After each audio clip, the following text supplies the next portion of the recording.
Bonjour, là nous allons commencer le programme pour le deuxième terme, pour la première secondaire, le mouvement circulaire. Et là, on va commencer par ce sujet qui nous parle du mouvement circulaire. Le mouvement circulaire est le déplacement d'un corps sur une trajectoire circulaire avec une vitesse constante, en quantité, mais variable dans le sens. C'est-à-dire, si vous vous rappelez, quand on a parlé de différentes forces, on a dit que si la force, elle est dans le sens du mouvement, donc le corps, il accélère, ou la vitesse du corps augmente, mais le sens ne change pas. Et en même temps, on a dit aussi que si la force est appliquée dans le sens opposé, au sens de mouvement, donc la vitesse va diminuer et on peut dire que le corps est en train de freiner. Par contre, si la vitesse ou si la force appliquée sur le corps est perpendiculaire au sens du mouvement, le sens de la vitesse varie, mais la quantité reste constante, ou la valeur de la vitesse reste constante. Ce qui fait qu'on obtient ce qu'on appelle une vitesse ou un mouvement circulaire et une force qui s'appelle la force centripète. La force centripète est celle qui agit perpendiculairement au sens du mouvement. Donc si on suppose que la personne qui est devant nous, elle tient une balle attachée par une corde et elle fait tourner la balle autour de sa main, donc là on peut remarquer que la direction de la force est dirigée vers la main de la personne. Donc c'est une force qui est dirigée vers le centre de rotation.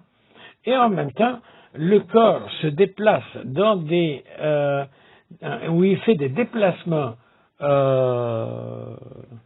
qu'on peut considérer comme des déplacements perpendiculaires au sens de la force, ce qui mène à un mouvement circulaire. Si on regarde ici, alors là, on remarque bien la forme, ou cette forme circulaire qui représente le mouvement circulaire ou le mouvement centripète.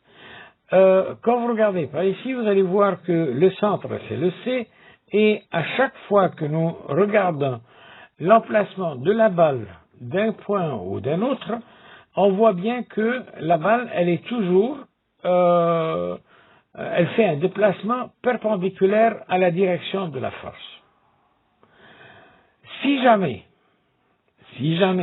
je laisse la balle, c'est-à-dire la corde qui attache la balle vers la main de la personne, elle est coupée pour une raison ou une autre. Donc là, au moment ou à l'instant même que la balle était lâchée, elle va continuer à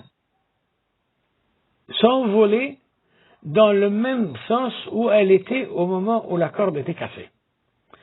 Ce qui fait que là, la balle, elle va quitter le mouvement circulaire et elle prend une direction qui est la même de sa direction à l'instant où elle était lâchée.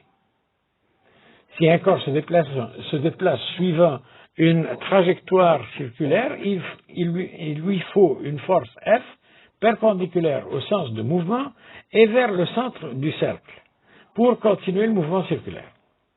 Si cette force s'annule, pour une raison ou une autre, la corde est coupée par exemple, ou la gravité par exemple est annulée, et c'est là que le corps se projette dans le sens de la tangente à la trajectoire circulaire à l'instant de sa libération, avec une vitesse constante en quantité et sens, appelée la vitesse tangentielle.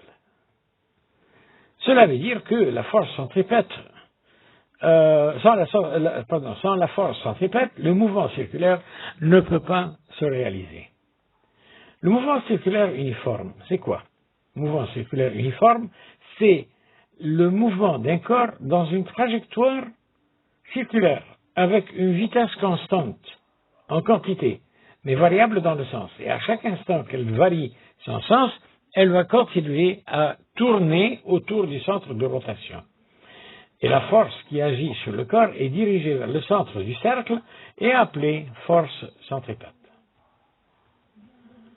Si on remplit à moitié un pot d'eau et on le fait tourner verticalement à une vitesse uniforme et convenable, l'eau ne sortira pas du pot, car la force centripète agissante sur l'eau est perpendiculaire au sens de mouvement et ainsi elle lui change le sens de la vitesse sans changer la valeur.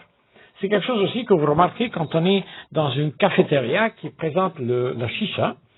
Le serveur, il a toujours comme un passoire à la main, il fait tourner le charbon incandescent dans un geste, on peut dire, attirant pour les gens, pour attirer leur attention sur ce qu'il fait. Et ce geste, il fait tourner le charbon incandescent autour de sa main, de manière que ça fait une rotation sans que le charbon incandescent tombe. Donc, si on le fait aussi avec un seau plein d'eau, et ça continue à tourner sans que l'eau tombe par terre ou qu'elle mouille les gens qui regardent. Et merci.